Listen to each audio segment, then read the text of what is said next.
Très nombreux, il fait très chaud, mais c'est normal, vous êtes venus pour une conférence très intéressante. De Bill François, invité par notre président d'honneur Albert Vert, qui va justement vous présenter un petit peu le curriculum de notre invité.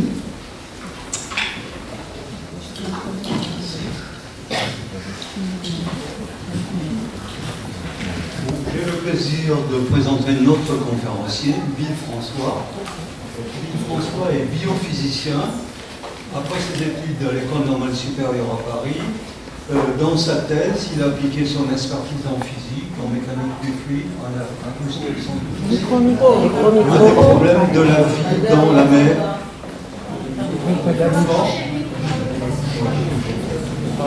Donc, après sa thèse, à Paris aussi, il a appliqué son expertise en physique, en mécanique des fluides, en acoustique, pour comprendre les problèmes de la vie dans la mer et les océans, les divers types de communication entre poissons, entre bancs de poissons, expliquer les migrations de certaines espèces, leurs boussoles, leurs signaux.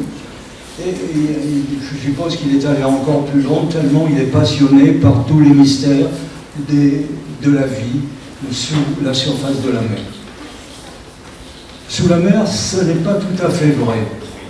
Car sur cette chaîne de télévision, vous avez peut-être vu qu'en compagnie d'un humoriste bien connu, il a même pêché un poisson, un très gros poisson, dans la Seine. Donc, il s'intéresse aussi peut-être aux rivières. Bon, maintenant je vais lui laisser la parole. Donc, à toi de parler.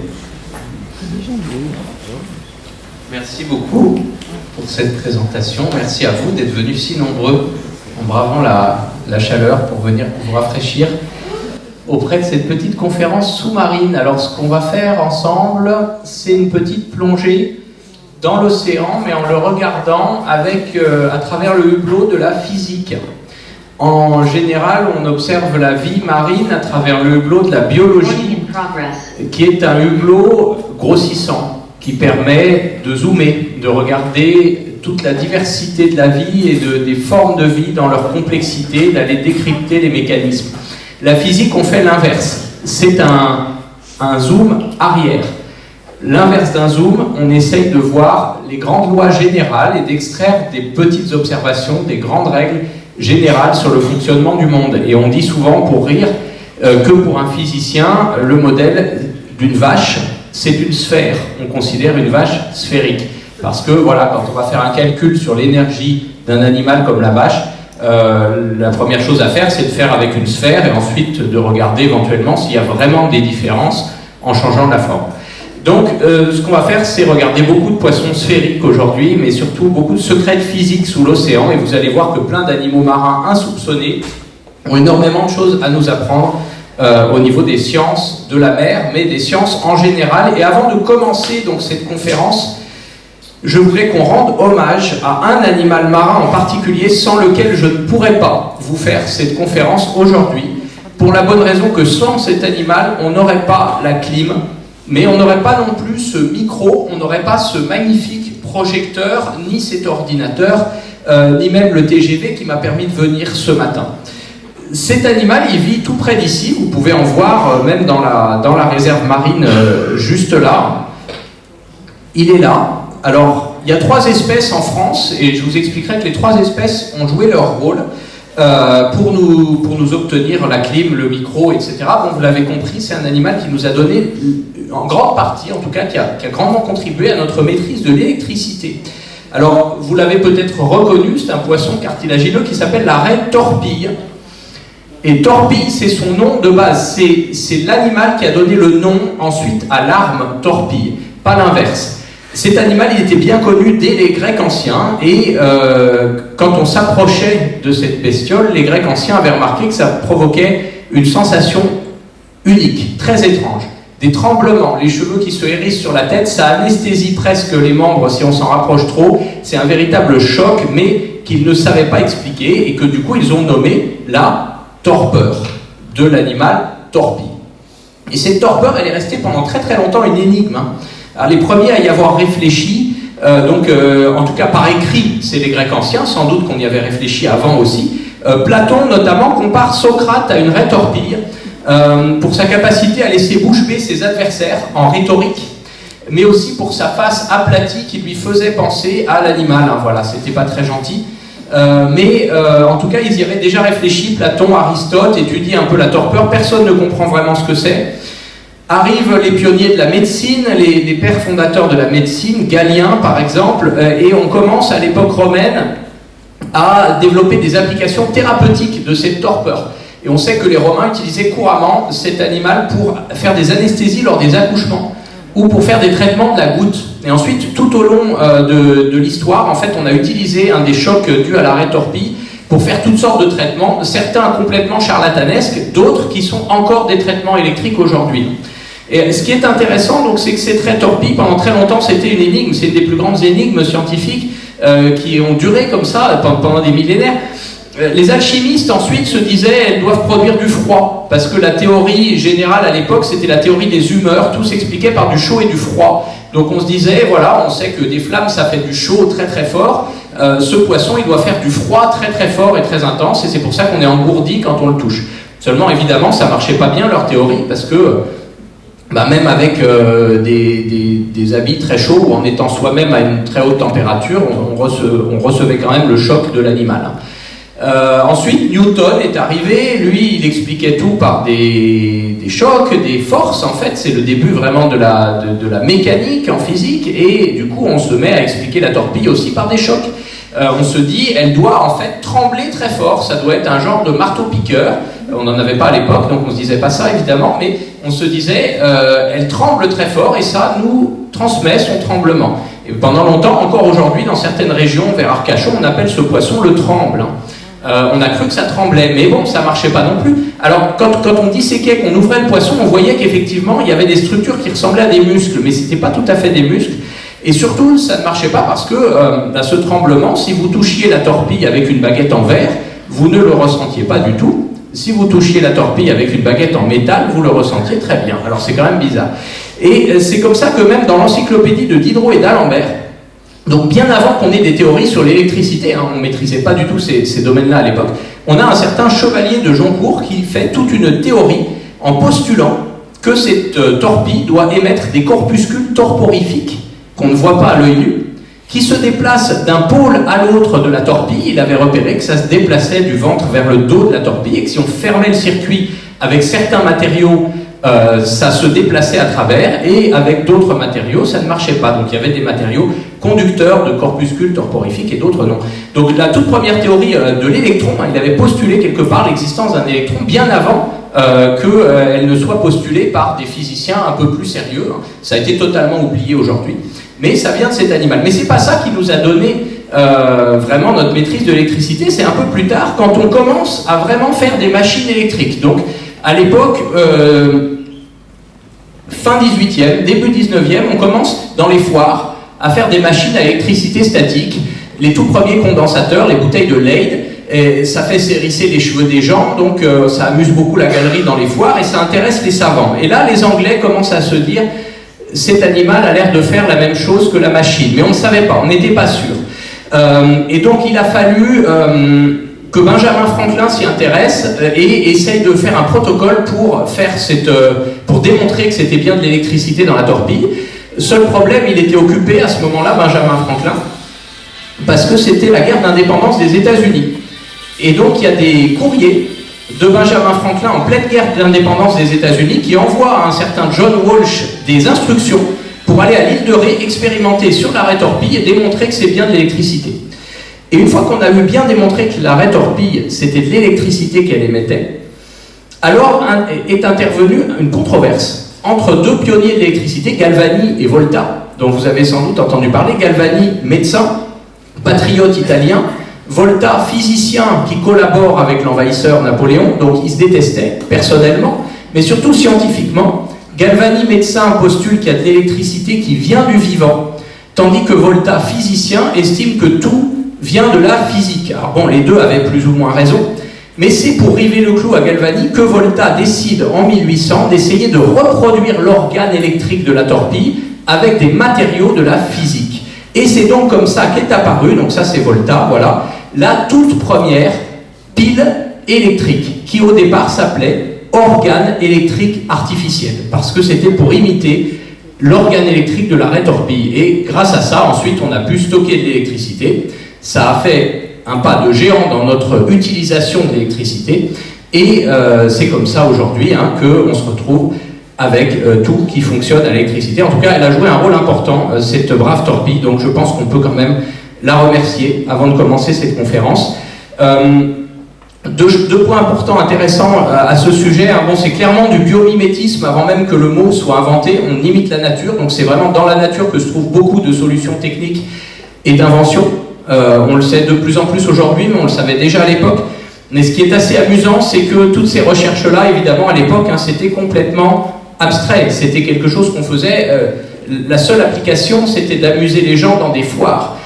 Et la curiosité, évidemment, envers le monde. Donc c'est intéressant de se dire que les découvertes, elles ne viennent pas toujours d'une idée de start-up ou d'un investisseur, mais bien souvent aussi simplement de la curiosité envers le monde, même la plupart du temps, en fait. Et quand on a demandé à Cavendish, donc un des pionniers de l'électricité aussi, qui étudiait ces questions sur la vraie torpille, la question qu'on demande souvent aux chercheurs, à savoir, c'est bien gentil tout ça, mais à quoi ça sert ? Lord Cavendish, anglais, donc avec beaucoup de réparties, a répondu « Je n'en sais absolument rien, mais je suis sûr que dans quelques années, ils trouveront le moyen de le taxer. » Voilà, donc c'est les découvertes aident la fiscalité. C'est amusant, je vous disais, parce que les vraies torpilles, donc celle du haut, la torpille marbrée qu'on trouve surtout côté Atlantique, elle nous a donné vraiment la compréhension du phénomène électrique et de la pile électrique. Celle du dessous, la torpille oscillée, qui est celle qu'on va plutôt voir en Méditerranée, elle a ensuite permis quelque part de réconcilier Galvani et Volta, parce que c'est là que beaucoup de savants sont allés, c'est allé jusqu'à Becquerel, donc ça a duré plus entre 50 et 100 ans, sont allés dans des stations marines le long de la Méditerranée, surtout côté Adriatique, à Trieste, pour étudier cet animal, et ça a jeté les bases de l'électrophysiologie, donc l'idée qu'on a de l'électricité en nous, et que l'électricité est nécessaire au fonctionnement de notre organisme, système nerveux et compagnie. Et alors celle du bas, la torpille noire, qui aujourd'hui est très rare, en fait elle nous servait de source d'énergie avant l'électricité. Elle est beaucoup plus grosse, c'est pas représenté à l'échelle, mais celle du bas elle doit faire 1,50 m d'envergure, alors que celle juste au-dessus elle tient dans la main, et celle encore au-dessus elle fait 50 cm. Donc la torpille noire, elle, en fait on utilisait l'huile de son foie pour faire de l'énergie, notamment pour les lampes à huile, et même pour des sortes d'ersatz de machines à vapeur, etc. Enfin, c'était une sorte de substitut du pétrole avant l'heure. Donc voilà, chacune a eu un rôle dans la grande aventure de l'énergie. Voilà, on a remercié la vraie torpille, c'est fait. Maintenant, on va passer aux choses sérieuses. On va écouter sous l'eau, on va écouter sous la mer, et chaque son qu'on va entendre va nous permettre de raconter quelques histoires et de découvrir les histoires du monde sous-marin. Et on va commencer avec un classique que je pense que vous allez facilement reconnaître.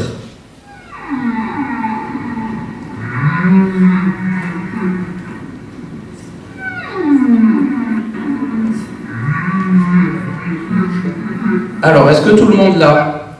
C'est baleine, voilà. Et une fois, j'ai quelqu'un qui a répondu une vache.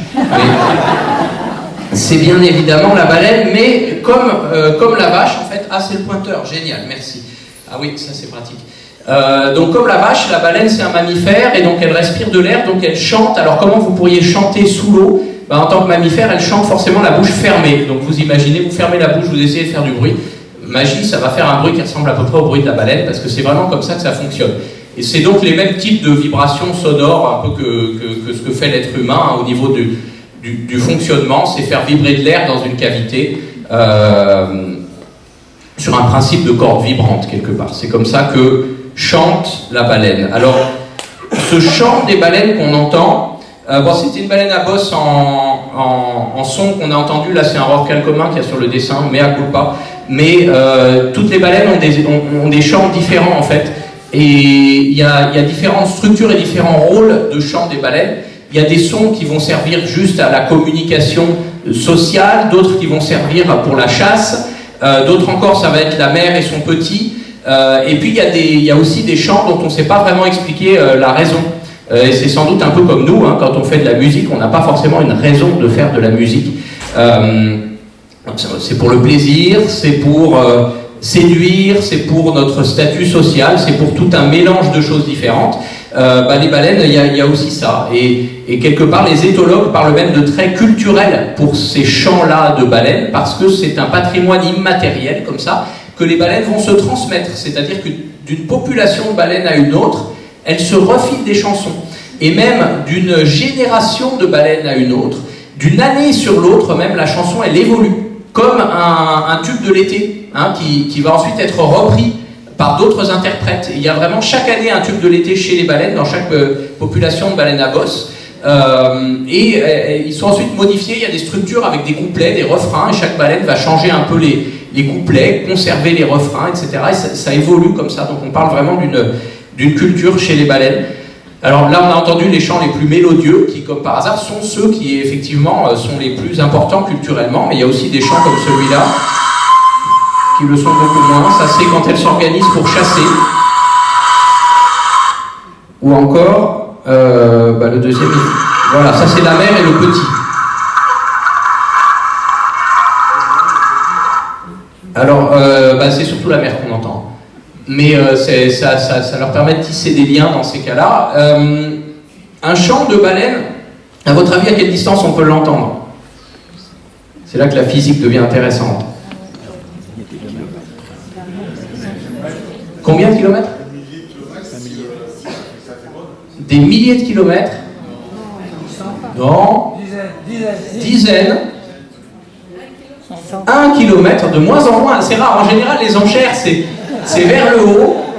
Là, on va finir à 20 cm de la baleine. Il faut vraiment coller son oreille pour l'entendre. Non. Du coup, en général, les enchères, c'est vers le haut et c'est le dernier qui a raison. Là, c'est le premier qui a raison, c'est des milliers de kilomètres. C'est jusqu'à 2000 km. Alors, comment ça se fait?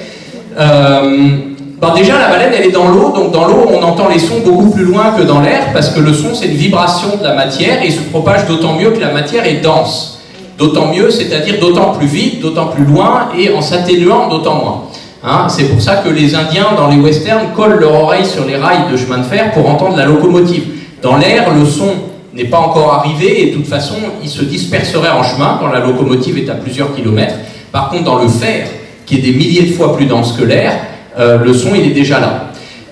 Dans l'eau, c'est pas aussi dense que du fer, mais c'est quand même 800 fois plus dense que l'air, c'est un monde 800 fois plus sonore. Ça permettrait d'expliquer que la baleine se fasse entendre à quelques dizaines de kilomètres, ce qui est déjà pas mal, centaines de kilomètres éventuellement, parce qu'elle est très grosse et qu'elle chante très fort, mais pas milliers de kilomètres. Alors comment elle fait pour gagner encore un ordre de grandeur comme ça dans sa portée sonore? Elle a une astuce, elles ont un téléphone secret, les baleines. En fait, il faut imaginer que l'océan, c'est pas comme un verre d'eau homogène et uniforme au niveau des propriétés de l'eau qui le compose. Sur les grandes profondeurs océaniques, et là en Méditerranée, vous faites un petit peu de bateau vers le large et vous avez tout de suite 2000 mètres sous les pieds, la mer, c'est plus comme un gâteau avec des couches avec de l'eau de différentes températures, de différentes salinités et donc de différentes densités. Et qui dit différentes densités dit différentes propriétés pour transporter le son. La densité est au son ce que l'indice optique est à la lumière. Et donc la baleine, ce qu'elle va faire, c'est qu'elle va se mettre dans certaines de ces couches d'eau, sous des couches d'eau très froides, qu'on appelle des thermoclimes, donc des frontières comme ça entre des couches d'eau assez froides en profondeur. Et là, elles vont chanter, et le son va se retrouver piégé par les couches d'eau, de la même manière que la lumière est piégée par une fibre optique. C'est le même principe. La fibre optique, c'est différents indices optiques qui font que la lumière, si elle cherche entre guillemets à s'en échapper, en tout cas si elle a un angle qui fait qu'elle devrait sortir, elle est ramenée vers le centre de la fibre. Et faut voir ça un petit peu comme une sorte de tuyau tapissé de miroir.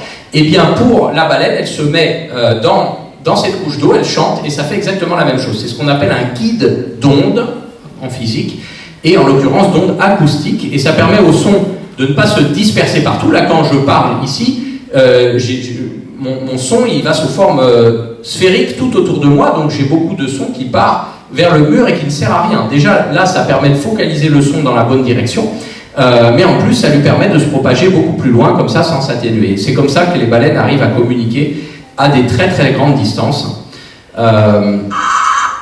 C'est d'ailleurs grâce à ça qu'on peut étudier les baleines, même sans les voir, hein, parce qu'il suffit de les entendre comme ça, en se mettant dans la bonne couche d'eau avec un microphone, et parfois c'est assez profond, mais parfois c'est pas si profond que ça. Vous l'avez déjà senti en vous baignant au bord de l'eau, parfois on sent une petite zone qui est froide d'un coup. C'est une couche d'eau, une thermocline différente de celle dans laquelle on se baignait. Donc si on se met dans la bonne couche d'eau, on va entendre le son, et c'est grâce à ça que on a entendu parfois certaines espèces de cétacés sans jamais les avoir encore observées aujourd'hui. Vraiment, écouter l'océan, c'est bien plus pratique que de l'observer. C'est un monde où le son est beaucoup plus important que la lumière. Et là, je vais vous en faire entendre une de baleine que vous ne reconnaîtrez pas. Parce qu'il n'y en a qu'une seule au monde qui fait ce son-là. Et quand je dis une seule au monde, c'est pas une seule espèce, hein, c'est un seul individu de baleine qui fait ce bruit-là. C'est une baleine qu'on observe, justement, qu'on entend chaque année au large de la Californie. Et elle est exactement dans une fréquence sonore, elle chante dans une gamme de fréquences sonores qui n'est dans aucune gamme de fréquences sonores des autres espèces de baleines. Alors, à la structure de son chant, on sait que c'est un rorqual, la famille des baleines bleues, par exemple, ou des rorquals communs qu'on a en Méditerranée. Mais la fréquence sonore n'est pas la bonne. Nous, on a une fréquence sonore dans laquelle on parle qui correspond à celle qu'on entend. Et pour chaque espèce, c'est comme ça, on communique dans la gamme de fréquences qu'on entend. Plus aigus, c'est des ultrasons, on ne les entend pas. D'autres animaux, on les entend, des chauves-souris, des chiens, etc. Plus grave, c'est des infrasons, on ne les entend pas non plus. Et c'est d'autres animaux qui vont avoir ces gammes-là de fréquences. Un poisson comme le corbe entend très bien les infrasons, pas nous. Nous, c'est entre 20 Hz et 20 kHz, c'est assez large. Chez les cétacés, comme les baleines, en général, c'est beaucoup plus resserré, parce que comme ça, elles n'ont qu'un canal dans lequel elles communiquent avec les autres de leur espèce, avec leurs congénères, sans être perturbées par tout ce qu'il y a autour. Et donc, chaque baleine a comme ça son canal de radio. Et ces pauvres baleines-là, elles chantent dans un canal de radio où aucune ne peut l'entendre, qui est pile entre celui du rorqual commun et celui de la baleine bleue. Personne ne sait pourquoi. L'hypothèse, c'est qu'elle serait née sourde et qu'elle n'aurait jamais pu rectifier sa propre voix. Mais donc, elle chante comme ça dans le vide et elle peut sans doute jamais communiquer avec ses congénères. Et finalement, c'est l'être humain qui l'entend chaque année lors de la migration des baleines au large de la Californie. Et on peut l'entendre longtemps parce que ça peut vivre assez vieux, les baleines. Alors celle-ci, c'est vraisemblablement un rorqual, donc ça vit à peu près comme un être humain. Mais il y a certaines espèces de baleines qui peuvent vivre jusqu'à 250, 260 ans. Les baleines franches, boréales, on le sait parce qu'on a retrouvé des harpons à l'intérieur de certaines de ces baleines qui étaient datées parce que les modèles changeaient chaque année, un peu comme nos smartphones, ils changeaient de modèle de harpon chaque année. Et donc, on peut dater comme ça. Il y avait aussi des harpons d'époque pré-industrielle en os. Donc ça, c'est encore mieux parce qu'on peut les dater au carbone 14. Et on a réussi à calculer comme ça que ces animaux-là vivaient 250 ans. Ce qui est très vieux, mais qui n'est pas du tout le record dans l'océan. Le requin du Groenland, il atteint les 800 ans. Donc il faut se dire qu'aujourd'hui, non seulement on a des baleines dans l'océan qui sont nées avant qu'on écrive Moby Dick, mais on a aussi des requins au Groenland qui ont mangé des vikings et qui sont encore vivants aujourd'hui. Parce que c'est un animal qui se nourrit de phoques morts principalement. Donc un viking un peu bourré qui tombe de son dracard, c'est sûr qu'il y en a aujourd'hui qui en ont consommé. Donc on peut manger du requin qui a mangé du viking aujourd'hui. C'est une spécialité en Islande, ce requin-là, mais il n'est pas consommable en l'état, il faut le faire pourrir pendant 6 mois en l'enterrant, donc je ne vous conseille pas. Mais même lui, il est loin d'avoir le record. Il faut se dire qu'il y a par exemple des éponges, les éponges de verre, qui vivent dans les profondeurs, qui elles atteignent 17 000 ans. C'est un animal très rudimentaire, une éponge, ça n'a même pas de cerveau, mais c'est quand même un animal, un organisme, un individu. Et certaines donc étaient là quand on commençait à peindre sur la grotte de Lascaux. C'est assez vertigineux de se dire ça. Donc c'est la baleine solitaire, voilà, que personne ne peut entendre. On va rester sur les mers du Nord pour écouter un autre type de son.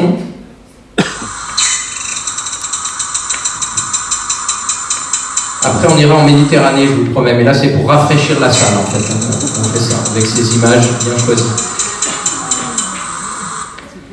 On dit qu'il faut chauffer la salle, mais là, c'est l'inverse. Donc, est-ce que vous avez reconnu de quoi il s'agissait? Alors, comme on a des gens qui connaissent bien l'océan ici, j'entends dauphin. C'est vrai que les clics, ça nous rappelle toutes ces familles de cétacés à dents Donc tous les mammifères marins comme ça qui ont des dents, mais qui en plus ont une bosse sur le front, qu'on appelle le melon, qui leur permet de capter l'écho de leur propre son. Et c'est pour ça que ces animaux émettent des clics. C'est un sonar, c'est le principe du sonar. Donc on émet un son très bref, le son va rebondir sur ce qu'il y a autour, revenir à l'animal qui va l'analyser en le captant avec ce melon. Et comme ça, en calculant le temps que ça a mis à aller et revenir, l'animal sait la distance qui le sépare des objets autour de lui. Si c'est revenu plus ou moins fort, il arrive à savoir aussi si c'est des objets plus ou moins durs. Et ça permet à des animaux comme les dauphins de voir, même dans l'obscurité la plus totale. Ce qui est très pratique parce que l'océan, seuls les 400 premiers mètres reçoivent la lumière du soleil. Hein. À partir de moins 400 mètres, vous n'avez plus du tout de lumière du soleil. Profondeur moyenne 3000 mètres. Profondeur maximale 11 000 ou 12 000 mètres, donc vous voyez que c'est majoritairement obscur l'océan. Et quand je dis à 400 mètres, il n'y a plus du tout de lumière du soleil, déjà à 50 mètres, pas question de lire un livre, hein. Vous avez déjà quasiment plus aucune couleur et aucune lumière. Donc c'est beaucoup plus pratique de voir avec du son. Du coup les dauphins, mais aussi les cachalots, les narvals, les belugas, les globicéphales, les orques, tous ces mammifères marins à dents utilisent comme ça le principe de l'écholocation, comme le font les chauves-souris, hein, donc avec des sons et des clics-clics. Eux, ils le font depuis des millions d'années. Nous, on sait le faire depuis la Seconde Guerre mondiale. Hein, c'est le principe du sonar, des impulsions sonores qui font exactement le même bruit, parce que c'est un bruit très similaire, parce que c'est des sons très brefs qu'il faut pulser comme ça, et on arrive comme ça avec des navires. Donc un sonar humain aurait pu faire un bruit un peu similaire.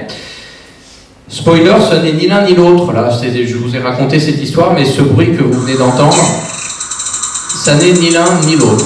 Ni un sonar humain, ni un sonar de mammifères marins. Mais lorsqu'il a été entendu dans les années de la guerre froide, en pleine guerre froide, époque où un peu comme aujourd'hui on avait peur de tout ce qui venait des Russes, par les oreilles d'or de la marine suédoise, donc c'est les officiers mariniers qui écoutent ce qu'il y a sous la mer, et les Suédois redoutaient l'invasion soviétique.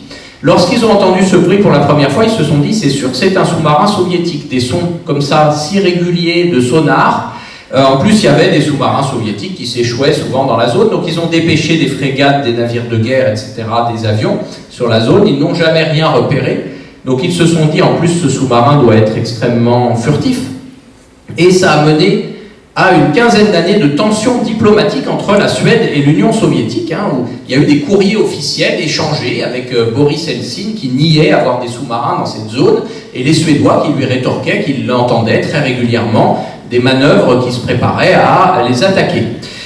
Et puis il a fallu attendre la fin de l'ère soviétique, l'effondrement du bloc soviétique, pour que le dossier, qui était évidemment secret défense et confié uniquement à des militaires, soit déclassifié et confié à des scientifiques qui ont immédiatement reconnu qu'il ne s'agissait pas du tout d'un sonar de sous-marin russe, ni d'un sonar de quoi que ce soit d'ailleurs, et que ce bruit était simplement émis par des bancs de harengs. Et pourquoi ça fait ces bruits-là? Eh bien parce que les harengs communiquent au moyen de flatulences. Ils pètent et ça fait des bulles. Et ces bulles font du bruit. Et c'est comme ça que les harengs se parlent entre eux. Alors, contrairement aux gens bien élevés, ils ont un système spécial pour faire un maximum de bruit dans ces cas-là. Et on ne sait pas exactement ce qu'ils se disent, mais ça jouerait un rôle dans la cohésion de leur banc, notamment quand vient la nuit où ils n'ont plus de repères visuels pour se regrouper. C'est comme ça qu'ils arrivent à former des grands bancs quand vient la nuit. Des bancs qui sont souvent capturés pour notre alimentation, hein, et qui ont joué des grands rôles, les migrations de harengs. Par exemple, dans la Renaissance en Europe du Nord, hein, on nous dit souvent que la Renaissance, c'est l'humanisme, c'est un courant de pensée. Mais pour arriver à avoir un courant de pensée, il faut d'abord avoir le ventre rempli et avoir de l'argent pour ça. Et ce qui a enrichi ces pays-là, c'est avant tout des grandes abondances de harengs. C'est cyclique, les abondances de harengs. Mais dans les années de fin du Moyen-Âge, il y a eu d'immenses abondances de harengs en mer du Nord qui ont permis l'enrichissement de toute la Ligue hanséatique. En tout cas, donc on ne sait pas ce qu'ils se disent avec leurs petites bulles, mais une histoire de paix de poissons qui ont failli déclencher une guerre, ça aurait pu faire un livre qu'on aurait appelé Guerre et paix. Voilà, le nom était déjà pris. Alors, on n'est pas très loin de Collioure, alors on ne va pas parler de hareng sans parler d'un cousin du hareng, sinon ce serait honteux. Voilà, les anchois, mais aussi les sardines, enfin tous ces petits poissons, soit hareng, anchois, sardines, c'est aussi des génies de la physique, pas seulement parce qu'ils font du bruit avec des bulles, hein, mais surtout parce qu'ils sont très brillants au sens propre du terme. Hein. Vous avez déjà regardé ces animaux, c'est des vrais miroirs. Et en fait, c'est des miroirs parfaits d'un point de vue de la polarisation de la lumière. Alors, qu'est-ce que ça veut dire ça ? Eh bien, ça veut dire que, en gros, si vous prenez une sardine, bon, il ne faut pas qu'elle soit abîmée, évidemment, hein, mais que vous la regardez sous tous ses angles, elle réfléchit la lumière de la même manière sous tous les angles. Et ça, il y a très peu de matériaux qui peuvent le faire. Si vous regardez, par exemple, cette magnifique table qu'on a là, eh bien, selon l'angle où vous la regardez, vous allez voir qu'il y a des zones qui brillent et d'autres non. Il y a des zones où, effectivement, elle réfléchit parfaitement et d'autres pas du tout. Parce que c'est la réflexion, ce qu'on appelle la réflexion par réflexion vitreuse. En fait, ça polarise la lumière. Quand la lumière se réfléchit sur des matériaux comme ça, à part sur les métaux, hein, mais sur la plupart des autres matériaux, elle en ressort polarisée. Alors la lumière, elle a une couleur, elle a aussi une polarisation. C'est une propriété qu'on ne voit pas à l'œil nu. C'est pas la peine de rentrer dans les détails maintenant de ce que c'est, mais il faut se dire que c'est une propriété qu'on ne voit pas à l'œil nu et c'est un angle qui est lié à la vibration des champs électriques et magnétiques. Et donc, selon l'angle de la lumière, ça va sélectionner que certaines polarisations de cette lumière, et donc on va voir que cette table, elle brille à certains endroits et pas à d'autres. Et c'est vrai aussi pour le sol en linoléum qu'on a là, c'est vrai aussi pour les barres en métal peint de la chaise là, parce que ça a été peint. Et donc dans la nature, comme on n'a pas de métal à disposition, la sardine, elle ne va pas se faire une armure en métal, et bien c'est très difficile d'être un miroir parfait qui arrive à faire abstraction de ce phénomène-là de polarisation. Et dans les écailles des anchois et des sardines, sous les écailles, en fait, il y a une couche qui contient des protéines polarisées dans un sens et dans un autre, enfin asymétriques, en fait, dans la même proportion d'un côté et de l'autre, pour faire tourner la lumière de la même manière d'un côté et de l'autre. C'est assez abstrait dit comme ça, mais elles arrivent comme ça à briller de la même manière sous tous les angles. Ce qui fait que vous mettez la sardine dans l'eau de mer au milieu du bleu, eh bien elle est parfaitement camouflée, quoi. Elle est le reflet de l'univers qui l'entoure totalement. Et ça permet à ces animaux d'être très facilement camouflés des prédateurs de loin. Un grand banc de sardines, en fait, d'assez loin, vous ne le voyez pas. Tant que les sardines ne sont pas blessées ou abîmées, c'est assez difficile à voir. Donc c'est une méthode de camouflage avant tout. Alors maintenant, on va se rapprocher de la Méditerranée. On va écouter des animaux un peu plus méditerranéens. Je vous en fais écouter un là. En général, il y a peu de gens qui le reconnaissent, celui-là. Là, c'est hors de l'eau qu'on l'entend, celui-ci.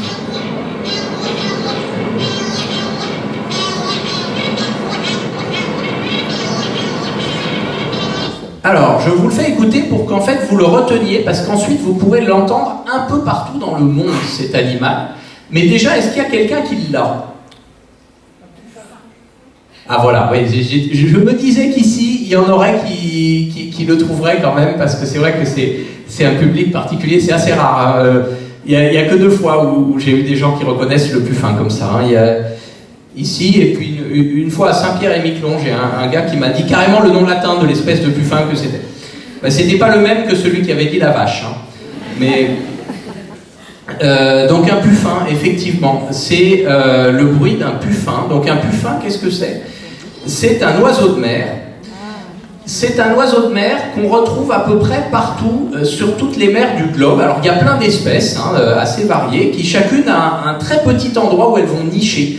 On a par exemple des colonies de puffins sur les îles devant Marseille. Mais les puffins vont juste nicher là et le reste de l'année ils vont partir dans toutes les mers du globe. C'est un animal qui a un mode de vie assez romantique parce qu'ils sont en couple pour la vie, mais ils ne se voient qu'une fois par an.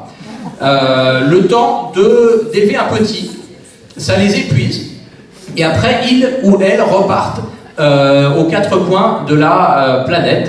Je dis ils ou elles parce que chez ce genre d'oiseaux, il y a des couples aussi de même sexe avec 2 femelles qui élèvent un petit ensemble. Alors évidemment, quand c'est comme ça, elles ne sont pas forcément très fidèles parce qu'il faut un mâle quand même un moment pour que ça fonctionne. Mais le reste du temps, en général, c'est des oiseaux extrêmement fidèles, mais qui vivent en solitaire toute l'année.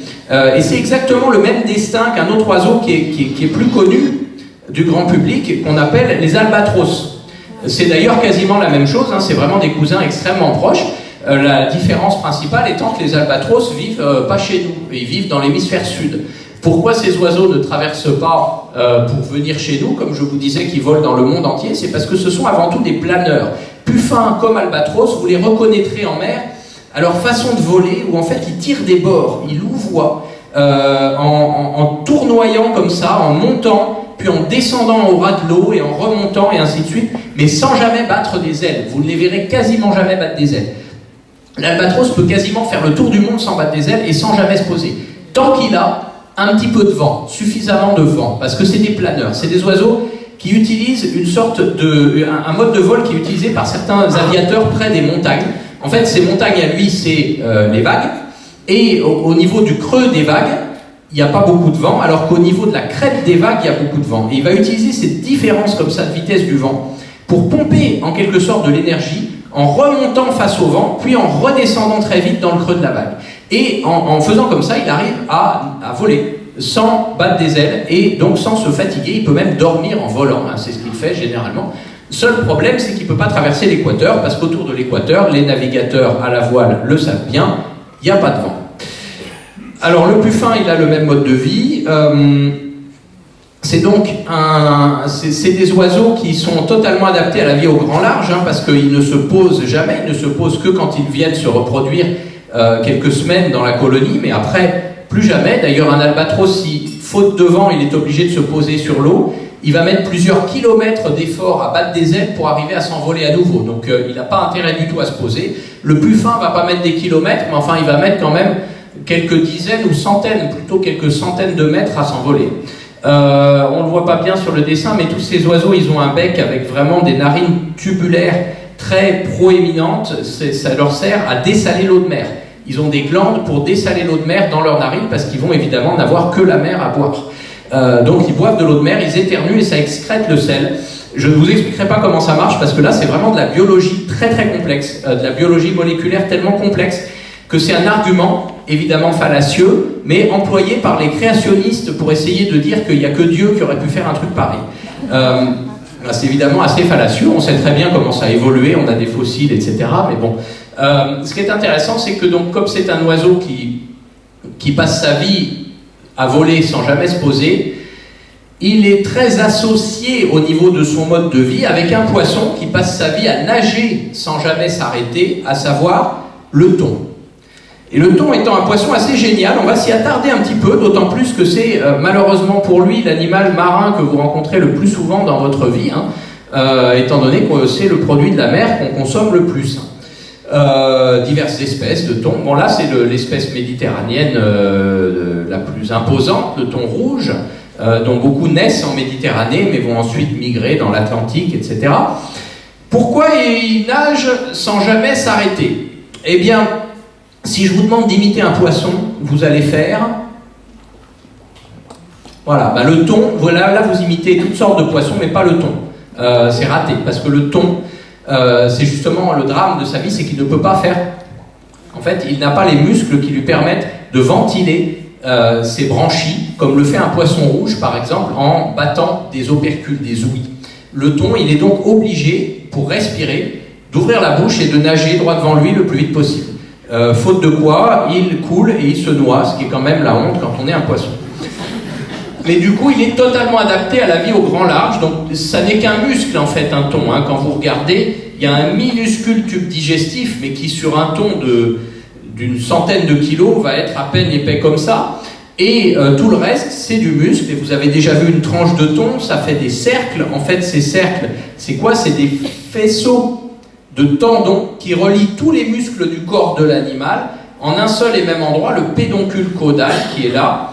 Et toute la force est donc transmise ici. Si vous attrapez un thon par la queue, même un petit de 3-4 kg, ça vous casse un poignet. C'est comme de tenir un marteau-piqueur par le mauvais bout. C'est un animal qui a énormément de force et qui va utiliser cette force pour alimenter comme ça ses migrations à travers l'océan. Donc il a besoin évidemment de manger beaucoup.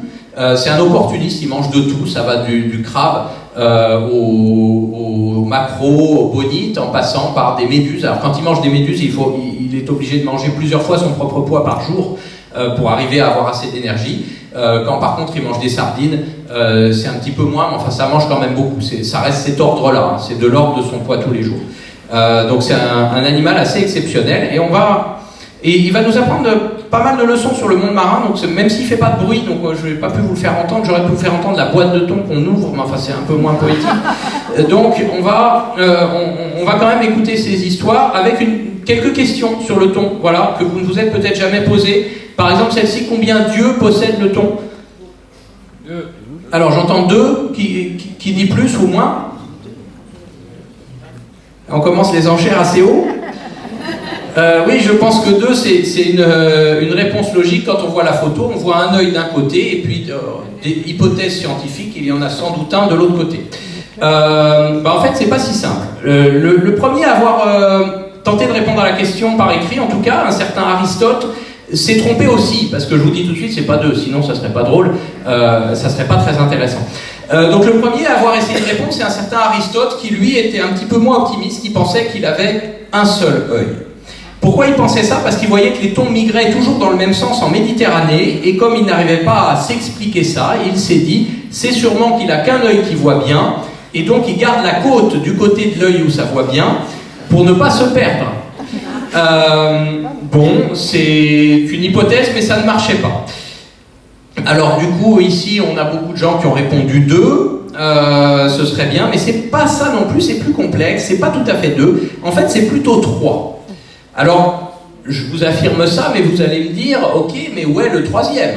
Quand on voit la photo du thon, on voit bien un, on imagine très bien le 2e, mais où est le numéro 3? En fait, si vous voyez bien un thon et que vous le regardez au soleil, vous allez vous rendre compte que la partie au-dessus de sa tête, elle est un peu translucide, elle n'est pas complètement sombre. Le dos, il est bien noir, mais là, quand vous regardez là, on voit que la lumière, elle passe, que c'est un peu translucide.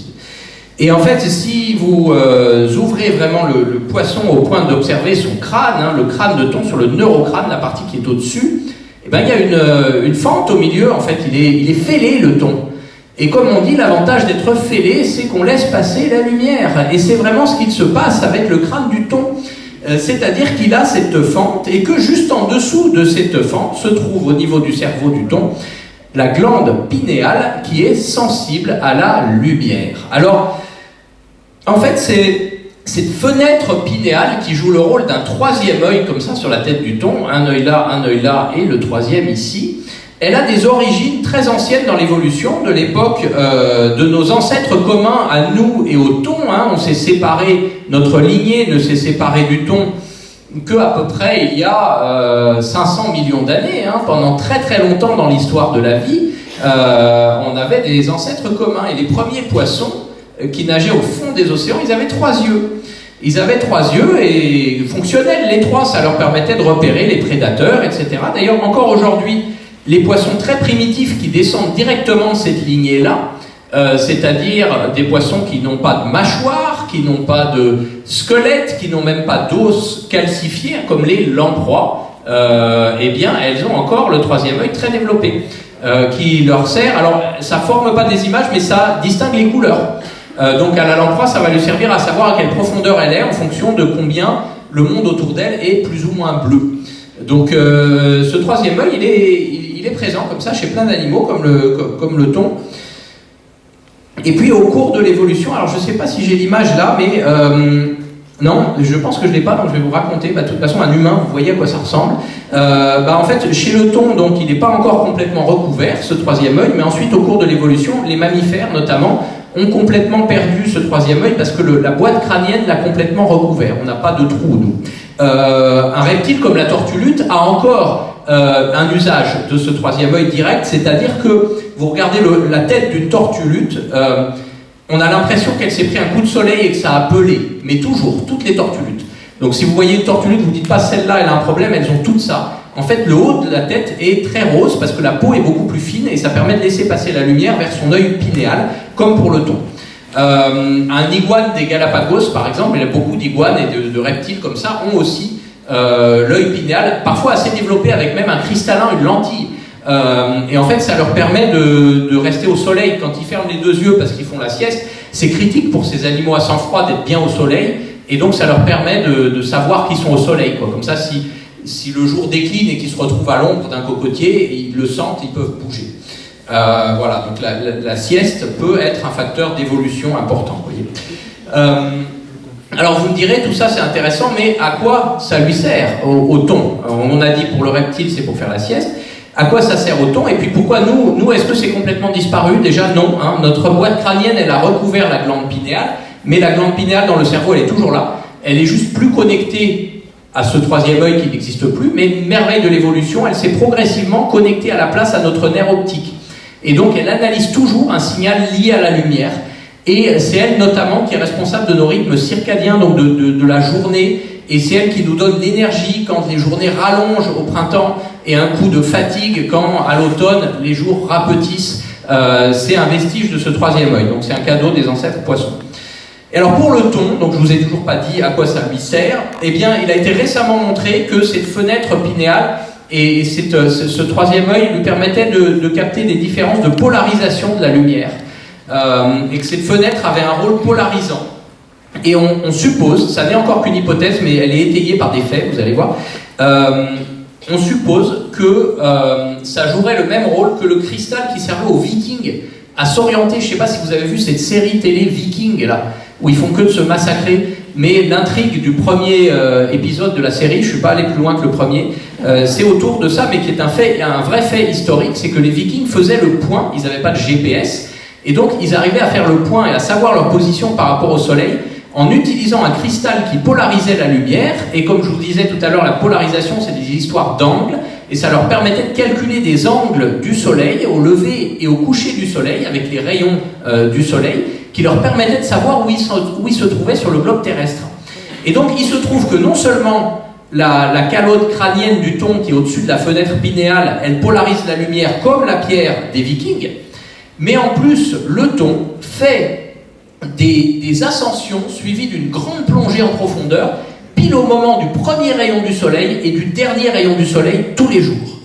Et on ne sait pas expliquer, parce que c'est une plongée qui est beaucoup trop courte pour que ça puisse lui servir à se nourrir. Il plonge jusque dans un endroit où il n'y a quasiment plus de profondeur, vers 300-400 mètres, donc comme par hasard, là où il y a, pas plus de profondeur, plus de lumière. Il plonge à une profondeur où il n'y a plus de lumière. Donc il monte en surface au dernier rayon du soleil, et ensuite immédiatement après il plonge à un endroit où il n'y a plus de lumière. Et donc on pense qu'il aurait deux boussoles internes, une qui serait avec la polarisation comme ça de la lumière, où il ferait le point, et ensuite il calibrerait quelque chose d'autre en allant descendre à un endroit où il n'y a plus de lumière. C'est encore mystérieux, mais c'est ce qui l'aiderait sans doute dans ses grandes migrations. Rappelons-le, comme ça nage tous les jours 200 km par jour, ça peut traverser l'Atlantique en 1 mois et demi facilement. Donc c'est un animal qui bouge énormément, et puis lui par contre, il se fout complètement de l'équateur. Contrairement à l'albatros, le thon peut vraiment faire le tour du monde. Enfin, c'est un animal qui peut énormément voyager. Alors, passons à... Ah ben voilà, je l'avais la tortue-lutte, en fait. Donc, vous voyez le coup de soleil sur la tête de la tortue-lutte, qui en fait, et même l'iguane des Galapagos, qui lui permet aussi de voir. Alors, une autre question que vous n'êtes peut-être jamais posée sur le thon. Le thon est-il le seul poisson à sang chaud? Alors déjà, est-ce que vous saviez que le thon est un poisson à sang chaud? Peut-être, mais maintenant, c'est sûr que vous le savez. Est-ce que c'est le seul? Non. La réponse est non. Il y a par exemple l'espadon Xiphias, donc la sorte d'espadon qu'on trouve en Méditerranée, là, qui vit dans des grandes profondeurs, à ne pas confondre avec les espadons voiliers qui ne sont pas tout à fait la même chose. L'espadon Xiphias aussi est capable d'élever sa température corporelle. Quand je dis qu'il a le sang chaud, c'est l'idée qu'il n'est pas à la même température que l'eau. Il peut élever la température de son corps à une température plus élevée que celle de l'eau qui l'environne. Et ça permet au thon, comme à l'espadon Xiphias, de voyager, y compris dans des mers très froides. Le thon, il est aussi à l'aise aux Bahamas qu'en Norvège, voire en Islande. Donc l'espadon Xiphias, il y a d'autres animaux comme l'opa, ce poisson un peu mystérieux qu'on surnomme aussi le saumon des dieux, ou encore certains grands requins, comme les requins mako, peuvent élever leur température comme ça. Mais ce qui est intéressant d'un point de vue physique, c'est que ça n'est que des gros poissons. Vous ne trouverez jamais un petit poisson à sang chaud. Et c'est là qu'il y a une petite histoire de science qui est intéressante, c'est qu'en fait, c'est tout simplement parce qu'un petit animal ne peut pas avoir le sang chaud. La température, elle dicte des contraintes au monde vivant. Pourquoi? Simplement pour de la bête géométrie. Alors là, on va faire vraiment un petit calcul mathématique, tout simple. Si vous prenez un thon, mais ça peut être n'importe quoi d'autre, un cube, faites-le avec un cube ou avec une sphère, c'est encore plus simple à calculer, et que vous multipliez par 2 sa longueur en gardant ses proportions. Donc vous passez d'un thon qui fait 60 cm à un thon qui fait 1,20 m mais qui a les mêmes proportions, eh bien qu'est-ce qui va se passer mathématiquement, hein, si la longueur est multipliée par 2, la surface, qui varie comme le carré de la longueur, diraient les mathématiciens, la surface est multipliée par 4. Et donc le poids, la masse du poisson, qui varie comme le volume, donc comme le cube de la longueur, elle est multipliée par 8. Et si vous multipliez encore plus, hein, si vous multipliez la longueur du thon par 4, vous voyez que la surface augmente beaucoup plus vite toujours que la longueur, et le poids augmente encore plus vite, la masse augmente encore plus vite. Eh bien, qu'est-ce que ça veut dire ça en termes de biologie? Ça veut dire que pour un petit animal, sa surface va être très grande comparativement à sa masse, en proportion. Par contre, pour un très grand animal, il va avoir beaucoup plus de masse pour beaucoup moins de surface. Et qu'est-ce que ça fait ça? En fait, la surface, c'est quoi? C'est la surface de la peau, hein, donc de l'interface avec l'extérieur. C'est par là que l'animal va se refroidir. Tandis que la masse, le poids, c'est ce qui va produire la chaleur. Parce que c'est, en gros, pour le thon, c'est les muscles qui produisent la chaleur, c'est le métabolisme. Et donc c'est proportionnel à la quantité de viande qu'on a à l'intérieur de l'animal. Donc au poids, à la masse. Donc ça fait qu'un gros animal va avoir beaucoup de moteurs pour produire sa chaleur et relativement moins de surface pour perdre la chaleur. Donc il peut se chauffer facilement, tandis qu'un animal trop petit va se refroidir beaucoup trop facilement en fait. Et on le voit bien avec ça fixe des limites extrêmes au monde vivant. C'est-à-dire que vous n'aurez jamais d'animal plus gros que la baleine bleue. Pour quelle raison? Et il n'y en a jamais eu sur Terre. Enfin, il y a eu une baleine dont on a retrouvé des fossiles qui faisaient quelques mètres de plus, mais il n'y a pas beaucoup plus grand. Les dinosaures, par exemple, n'étaient pas plus grands que la baleine bleue. Pourquoi? Parce qu'un animal à sang chaud plus grand que ça, eh bien le problème, c'est que sa surface va se retrouver tellement faible par rapport à sa masse que l'animal va en fait surchauffer. Il n'a plus assez de système de déperdition de chaleur, il n'a plus assez de surface pour perdre sa chaleur, donc il va surchauffer. Et une baleine, déjà, hein, si vous tuez une baleine, ne le faites pas chez vous, mais elle cuit toute seule, tellement elle a besoin de réguler en permanence sa température en pompant du sang vers sa peau, parce qu'elle est déjà en surchauffe en permanence, une baleine. Et à l'inverse, on ne peut pas avoir d'animaux à sang chaud plus petits que le plus petit actuel, à savoir la musaraigne étrusque, hein, ça fait à peu près la taille d'une pièce de 1 centime. Plus petit que ça, on ne peut pas avoir le sang chaud. On peut vivre comme les insectes, mais avec le sang froid. Pourquoi? Parce que voilà, elle c'est l'inverse, elle a une surface qui est très très grande par rapport à son volume et sa masse qui ne lui permettent pas de produire suffisamment d'énergie pour son métabolisme pour compenser les déperditions de chaleur. Typiquement, cet animal, voilà, et comme c'est le cas absolument extrême, il a un métabolisme extrêmement rapide.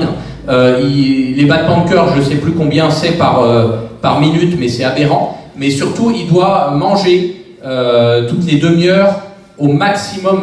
S'il passe une demi-heure sans manger, cet animal, il s'évanouit. Et en fait, il est tellement petit que s'il s'évanouit, mais que vous le posez dans la main, la chaleur de votre corps sera suffisante pour le ramener à la vie. Donc mais c'est le cas extrême. Voilà. Vous n'aurez pas d'animaux à sang chaud plus petits que ça, ni plus gros que ça. Et là, on peut voir d'ailleurs les baleines, souvent, quand elles se nourrissent dans des eaux chaudes et qu'elles fournissent beaucoup d'efforts, notamment leur orcale de Bride, elles ont le ventre rouge parce qu'elles pompent le sang en permanence vers l'extérieur pour essayer de se refroidir elles-mêmes. C'est vraiment le problème qu'elles ont. Et les musaraignes, donc on disait tout à l'heure, à l'inverse, elles mangent en permanence pour essayer de se réchauffer, parce qu'elles sont en permanence en hypothermie, en perte de chaleur comme ça. Donc le thon nous montre un peu les limites du vivant avec cette histoire de sang chaud. Comment les lois simplement géométriques et physiques dictent les limites du vivant.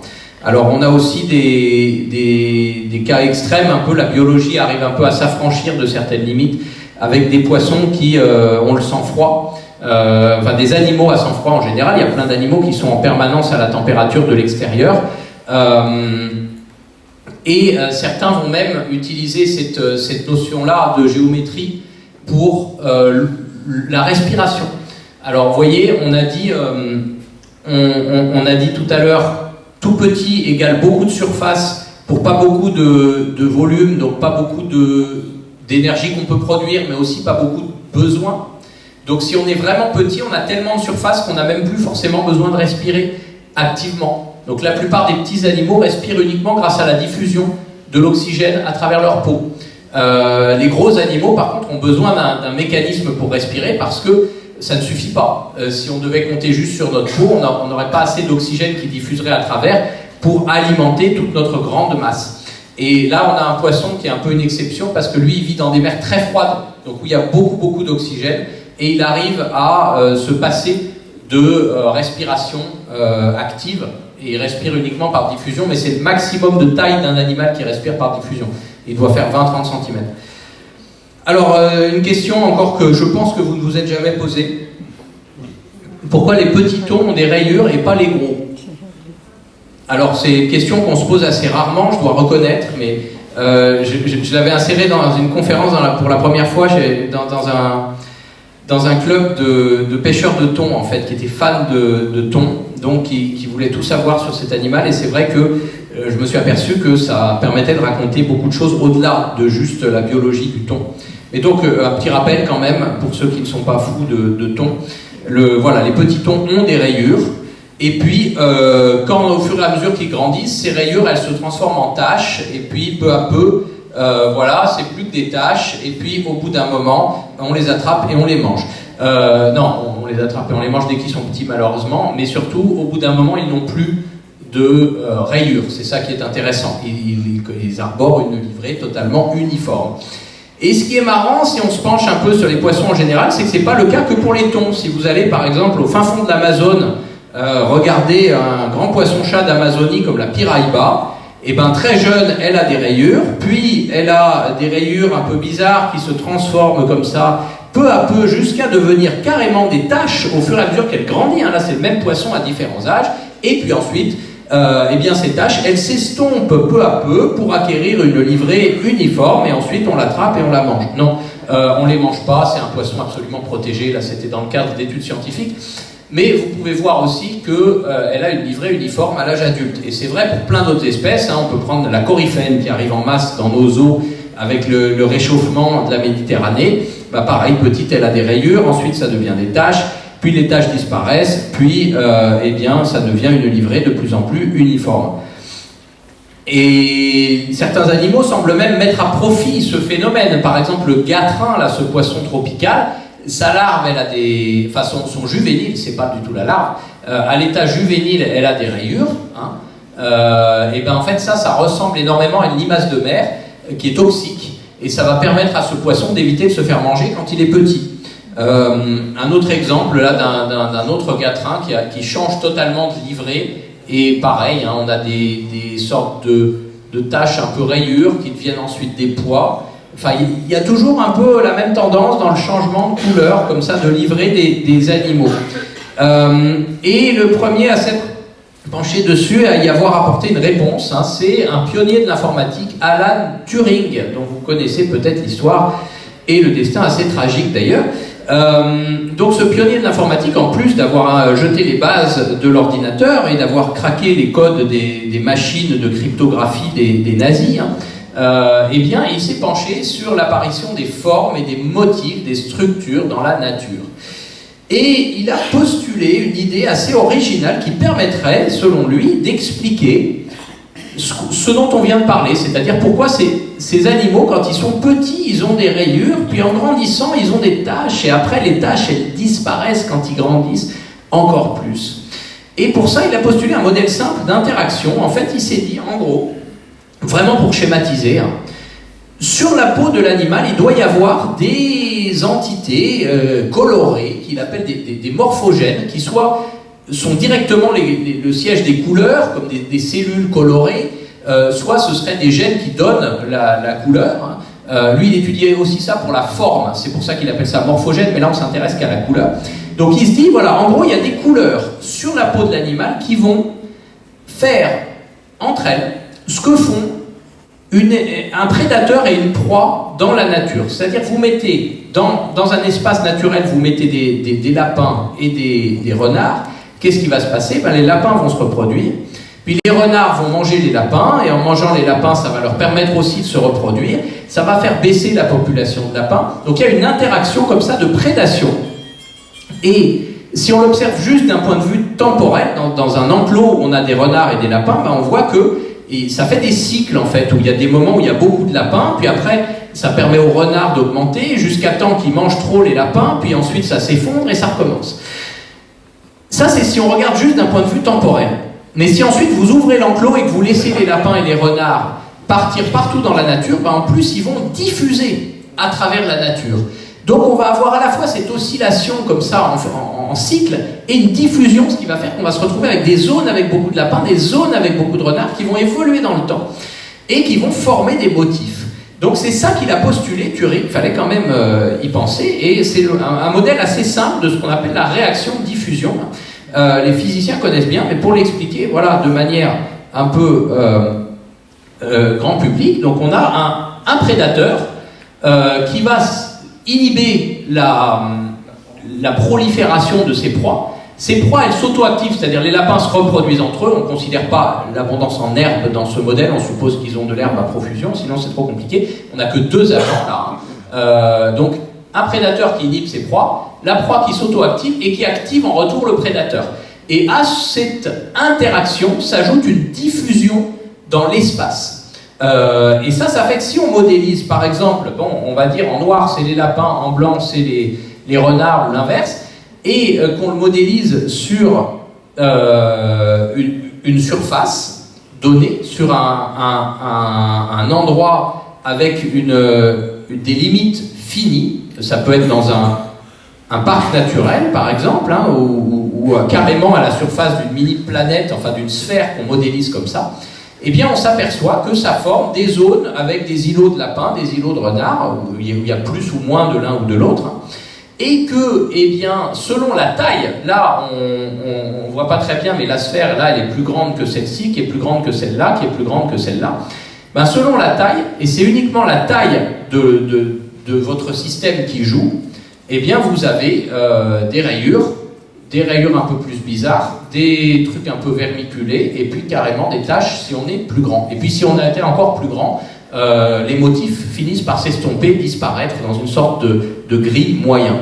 Donc si il existe vraiment à la surface de la peau des animaux une couleur qui entre guillemets mange une autre et que les deux diffusent, ça on sait bien que les pigments, tout ça, ça diffuse sur la peau des animaux, eh bien ça permettrait d'expliquer pourquoi les petits ont des rayures et qu'en grandissant, ça devient des taches.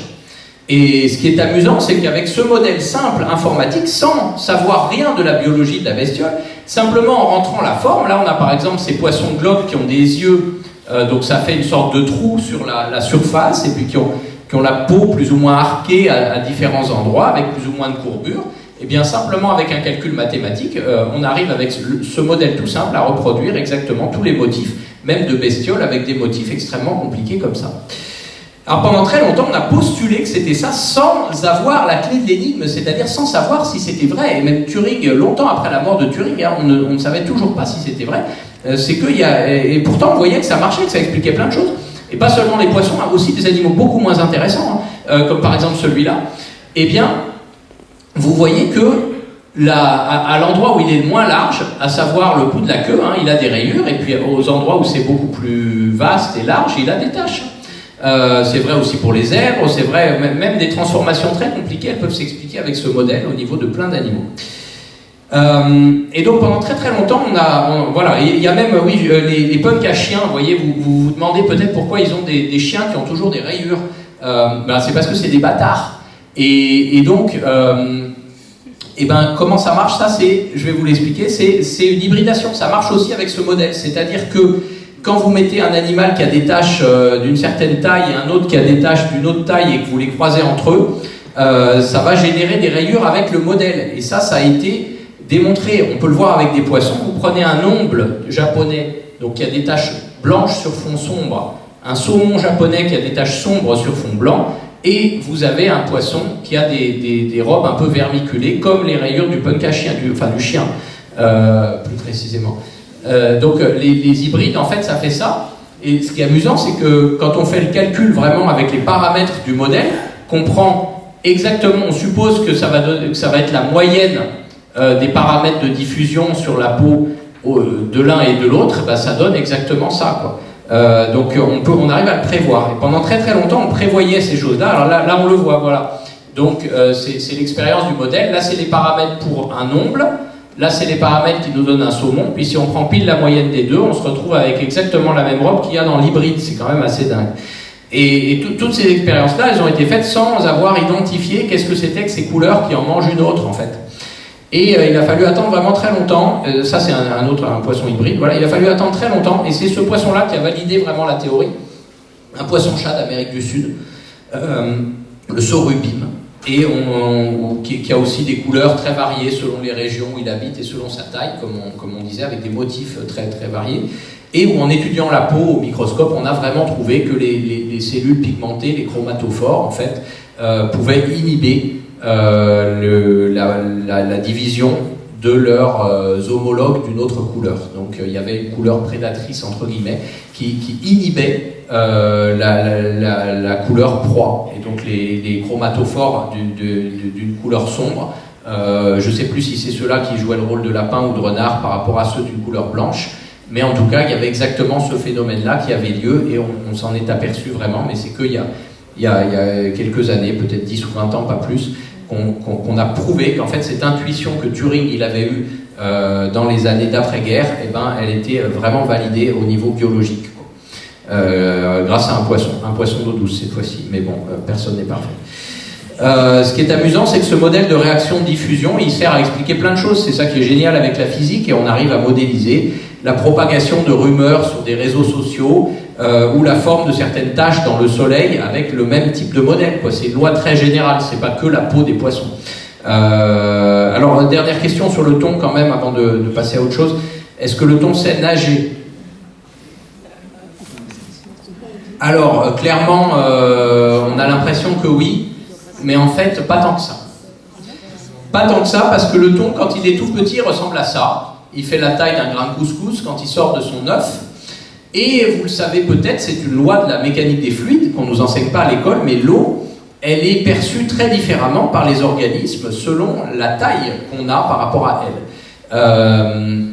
En fait, c'est dû au choc des molécules d'eau. Si vous êtes très grand, vous avez plein de molécules d'eau qui font plein de chocs autour de vous, donc vous ne sentez pas individuellement tous ces chocs, vous sentez une sorte de grande moyenne, et vous sentez l'eau comme un fluide dans lequel on peut progresser, prendre de l'inertie, ramer, etc., prendre de l'élan.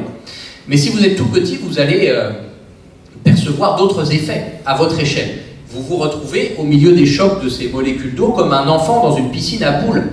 Vous sentez tous ces chocs, et donc ça vous freine en permanence, ça vous ralentit.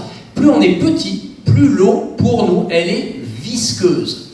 Et pour un petit poisson comme cette larve de thon, eh bien l'eau, elle est aussi visqueuse que le serait pour nous du miel.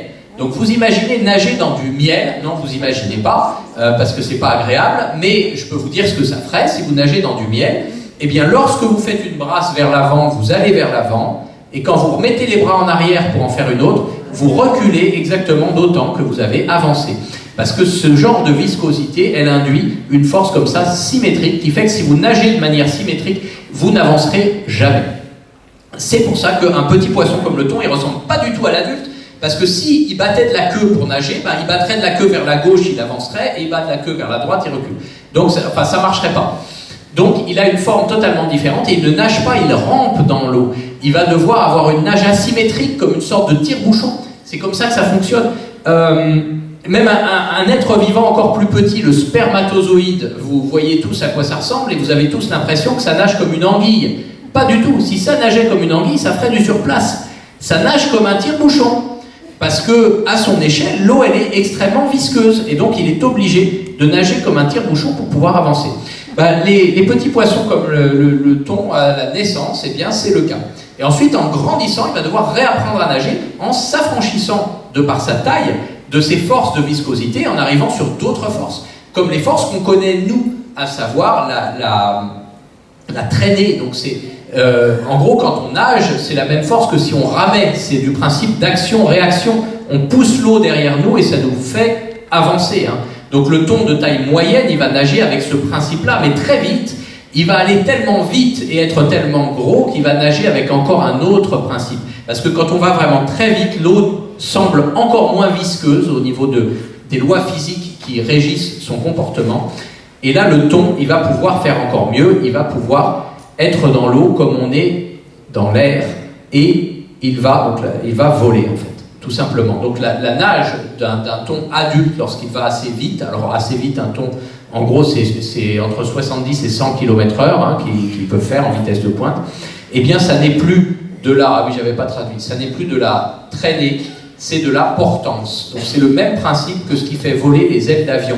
La queue du thon, elle est profilée comme une aile d'avion, et elle va avancer comme ça avec une différence de pression d'un côté et de l'autre qui lui permet d'avancer. Alors petit retour en Méditerranée pour écouter un dernier son intéressant.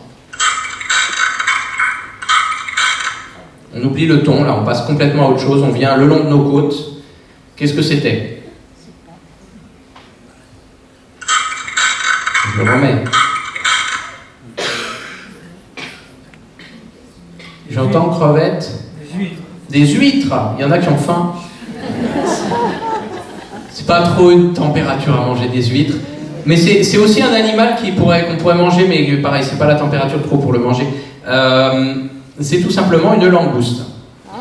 Et pourquoi je vous fais écouter la langouste comme ça pour finir? Parce que c'est un animal génial d'un point de vue physique, parce que c'est le seul animal au monde à produire du son sur le principe du violon. Dans l'océan, il y a plein de types de productions sonores différentes et on retrouve l'équivalent de tous nos instruments de musique. On a par exemple le principe du tambour, c'est des poissons comme le corbe, comme le maigre, qui vont tambouriner sur leur vessie natatoire. Donc on fait vibrer une membrane, ça transmet la vibration à l'eau et ça produit du son. On a les principes de tout ce qui est instrument à vent. Il y a des poissons qui véritablement sifflent dans l'eau, en faisant vibrer de l'eau dans une cavité, la longueur de la cavité déterminant la fréquence du son. On a des animaux où c'est le principe de la guitare, on a vu la baleine tout à l'heure, c'est vous, c'est moi, c'est nos cordes vocales, c'est aussi par exemple la rascasse, voilà le chapon fait un bruit avec un système de cordes vocales. Pendant très longtemps d'ailleurs on entendait ce bruit sans savoir que c'était la rascasse. Il y a eu toute une enquête pour déterminer que c'était la rascasse, c'est un bruit qu'on n'entendait que la nuit, qui faisait quoi, donc on appelait ça le quoi, et on ne savait pas que c'était la rascasse. Donc il y a les instruments à cordes, les instruments à vent, les percussions aussi. Il y a des animaux comme certains poissons-chats qui vont faire... les hippocampes typiquement, et ils peuvent faire du bruit par une sorte de percussion avec des crêtes osseuses. Il y a la stridulation, alors ça c'est comme les cigales, c'est le principe de la crécelle, donc en fait c'est des lames qui vibrent. Une crécelle, c'est comme si je prenais mes doigts et je les faisais vibrer contre un objet, c'est ça, c'est pas du tout la même chose que la langouste qu'on vient d'entendre. La crécelle, c'est la cigale, mais c'est aussi par exemple certains poissons-chats comme ceux qu'on a vus en photo tout à l'heure vont faire des bruits comme ça, mais il y en a aussi en mer qui le font. Mais le violon, c'est un principe totalement différent. Et ça, vous n'avez aucun autre animal pour l'instant, à part l'humain et la langouste, qui le fait. Pourquoi? Parce que c'est du son par corde frottée. Et produire du son en frottant, c'est pas du tout évident d'un point de vue physique. Si je frotte un objet comme ça, vous n'entendez pas de son a priori. Et qu'est-ce qu'il va faire? Alors comment ça marche la corde de violon? On va faire une expérience extrêmement complexe avec cette table que vous avez tous vécu si vous avez déménagé un meuble lourd. Quand vous poussez un meuble, au début c'est dur de le pousser. Et puis d'un coup vous le mettez en mouvement et là il se met à bouger. Seulement, vous avez vu ce qui s'est passé, il s'est mis à bouger un très court instant parce que moi inconsciemment j'ai relâché mon effort et du coup la table s'est arrêtée à nouveau et j'ai dû pousser à nouveau et ainsi de suite et ainsi de suite. Et ça a fait quoi? Ça a fait brrr. On peut refaire. Bon là vous avez entendu. On entend dans l'autre sens aussi. En fait, qu'est-ce qui s'est passé? Il y a eu une succession d'adhésions comme ça et de glissements. Pourquoi? Parce que le frottement est plus important lorsque la table est à l'arrêt que lorsque la table est en mouvement. Le frottement statique est plus important que le frottement dynamique. Et c'est cette différence qui engendre le son. Plus je vais aller pousser ma table vite, plus le son va être aigu. Et c'est exactement la même chose sur une corde de violon. En fait, l'archet est recouvert de colophane, une résine qui adhère à la corde. Et plus on va tirer ou pousser vite avec l'archet sur la corde, et bien plus on va la faire vibrer rapidement. En fait, la corde va adhérer à l'archet, puis lâcher, puis adhérer, puis lâcher, puis adhérer, et ainsi de suite, très vite, et c'est ça qui produit le son. Alors, ça permet de faire des bruits de déménagement, ça permet de faire des bruits d'archet de violon, et ça permet à la langouste de faire ce bruit. Alors, vous voyez, c'est pas un Stradivarius, hein. Mais bon, vous mettez, en fait, ça lui permet de repousser ses prédateurs. Donc voilà, vous mettez Paganini et une langouste devant un requin, et c'est la langouste qui l'emporte. Elle le fait avec ses antennes, hein, le long de sa carapace. C'est ça son archet et son violon à elle. Mais ce qui est intéressant, c'est que pourquoi le frottement statique est plus important que le frottement dynamique, ça vraiment, on n'a pas encore de piste. Enfin, ça reste encore assez inexpliqué par la science. Donc, des mystères de la science, il y en a dans le cosmos, il y en a dans les atomes, mais il y en a aussi simplement dans un meuble qu'on pousse ou dans une langouste qui fait du bruit. Je pense que c'est une assez jolie histoire pour conclure, mais je vais quand même vous faire écouter une variété de sons marins. Tous les sons qu'on a entendus là, ils ont été enregistrés sous l'eau. Vous pourriez les entendre en mettant l'oreille sous l'eau, hein, nos oreilles entendent très bien. Un de ceux qu'on entend le plus souvent, c'est le long des côtes rocheuses, comme ça, c'est tout ce qui est oursin. Ça grignote la roche, les oursins, les petites crevettes aussi qui grignotent comme ça. Et ça fait un pétillement qui fait partie du fond sonore marin. Ça, juste en mettant la tête sous l'eau, juste à côté, là, vous allez l'entendre. Mais si on ajoute toutes les espèces différentes qui peuvent faire du bruit, les familles comme les nègres, les corps, certains poissons-chats marins, même les caranguidés comme les chinchards, les carangues font du bruit aussi. Voilà, ça fait un vacarme assourdissant.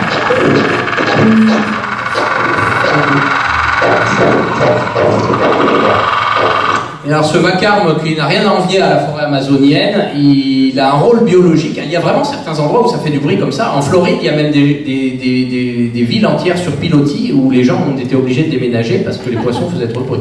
Mais en fait, ça a un rôle biologique parce que ça va aider les larves de poissons qui sont souvent abandonnées en pleine eau à retrouver l'endroit où elles vivent, etc. Donc c'est un univers qui est encore méconnu, mais où il y a aussi beaucoup de découvertes à faire sur le rôle de ce son marin et évidemment l'impact aussi de l'homme sur ces sons-là. Un impact qui est beaucoup plus faible que celui du réchauffement climatique ou de la surpêche sur la biodiversité marine, mais où on a aussi un impact à ce niveau-là, donc c'est important d'en tenir compte. Eh ben, j'espère que ce petit voyage sous-marin vous a plu et je pense qu'il est temps d'échanger autour de vos questions. Les bouteilles, on n'entend pas tous les sons, puis c'est des sons qui se mélangent à beaucoup d'autres sons, des vagues, du sable qui frotte sur le fond de l'eau, des bateaux, de plein de bruits différents en fait. Donc on n'entend pas toujours, on prête pas toujours l'oreille au son sous-marin, mais le commandant Cousteau s'était trompé. L'océan n'est pas le monde du silence et c'est même plutôt le monde du bruit. D'autres questions? Ne soyez pas timides.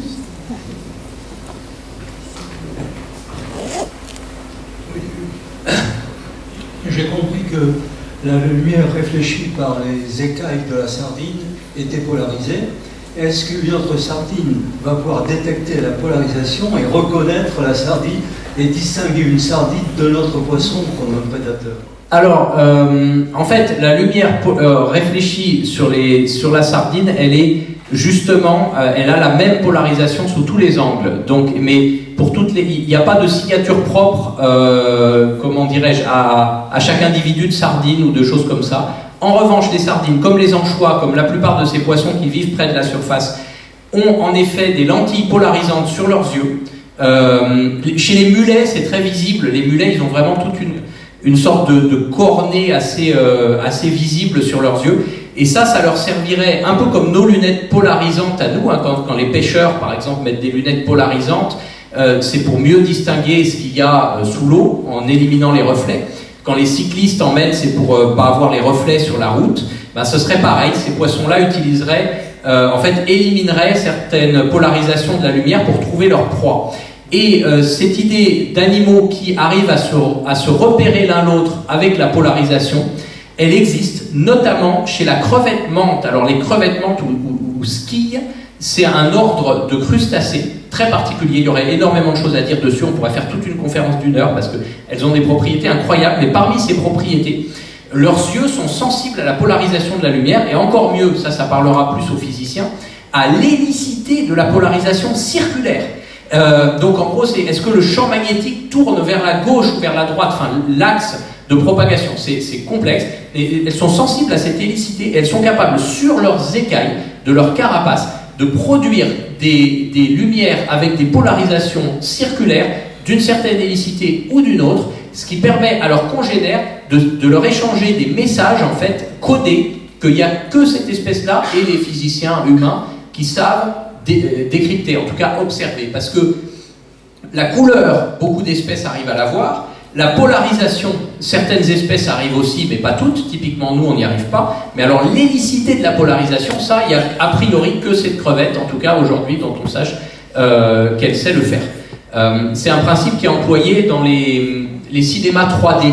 Justement, le fait qu'on ne le voit pas permet de passer un message différent à chacun de nos yeux avec des filtres, et c'est comme ça qu'on a l'impression que c'est en 3D dans les cinémas 3D d'aujourd'hui. Dans ceux d'avant, c'était basé sur la couleur avec un filtre bleu et un filtre rouge, ça marchait moins bien. Mais donc voilà, il y a ce principe qui existe. À ma connaissance, pas chez les anchois et sardines, mais peut-être que ça sera montré parce qu'il y a tellement de découvertes chaque jour. Mais chez la crevette menthe, ouais. C'est un principe de codage par la polarisation. Exactement.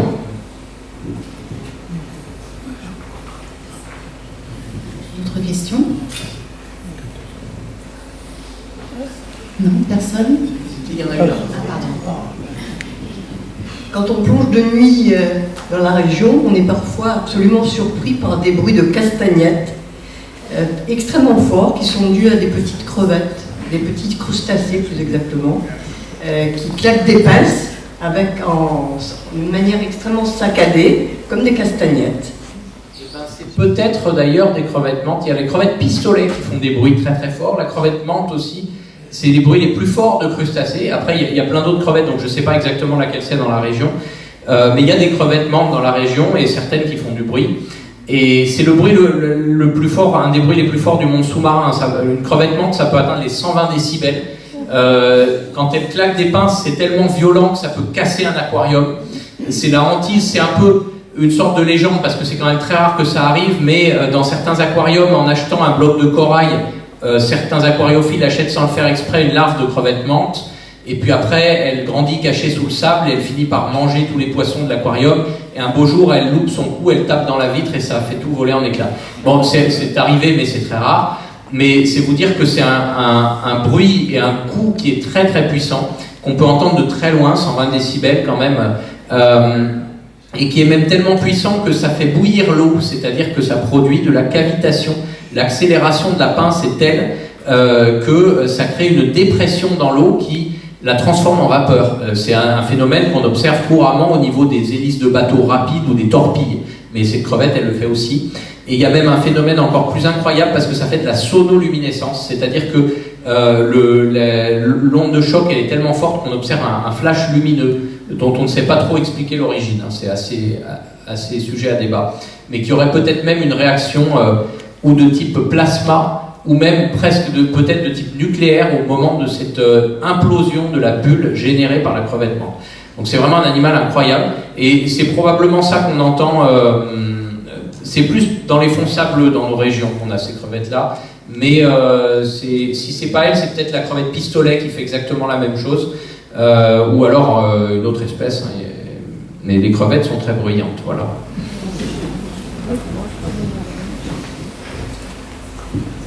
Les cigales synchronisent leurs vibrations, c'est-à-dire qu'on a l'impression que toutes elles chantent la même chose. Est-ce qu'il y a le même exemple de synchronisation entre les chants de tout un banc de poissons, par exemple? Je ne sais pas, mais ce serait très beau et c'est pas impossible. Effectivement, surtout que dans l'eau, ça va beaucoup plus vite que dans l'air, donc il n'y a pas de problème Enfin, c'est plus facile, à mon avis, d'être synchronisé au niveau du son. Il n'y a pas de cacophonie dans le chant des cigales, elles s'accordent. Ah, mais je ne savais pas ça d'ailleurs, mais c'est vrai que c'est pour ça que c'est mélodieux alors. Oui, oui. C'est synchronisé au niveau des... Ah ouais, incroyable. Mais c'est merveilleux. Mais il y a peut-être la même chose sous la mer, je ne sais pas. En tout cas, les bancs de poissons se synchronisent au niveau de leur mouvement, mais au niveau des champs, je ne sais pas. Et encore merci pour cette conférence.